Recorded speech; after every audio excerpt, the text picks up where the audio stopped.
Hi, my name is Debra R. Richardson of Debra R. Richardson LLC, and I work with you to help you clean up your vendor data, clean up your vendor processes so that you pay the right vendor. Now, this week's Vendor Master File tip of the week is: when does the IRS require you to collect your vendor's date of birth? Well, here's a hint. The vendor's date of birth or the date of birth field, it's not on the IRS Form W-9, so it's not for U.S. vendors. That field is on the Form W-8 bin, which is the Certificate of Foreign Status of Beneficial Owner for United States Tax Withholding and Reporting individuals. So long way out.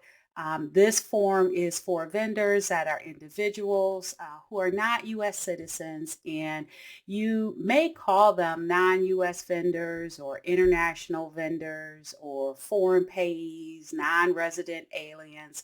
Whatever you call them, they do fill out this form. And again, here is the date of birth field, and I know it's kind of small.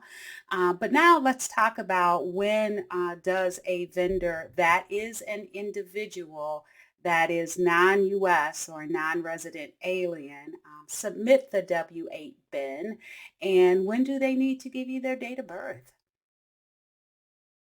So according to the IRS's instructions for completing the Form W-8 bin, the W-8 bin is for a non-resident alien who is: one, the beneficial owner of an amount subject to withholding, or they are an account holder of a foreign financial institution, or FFI.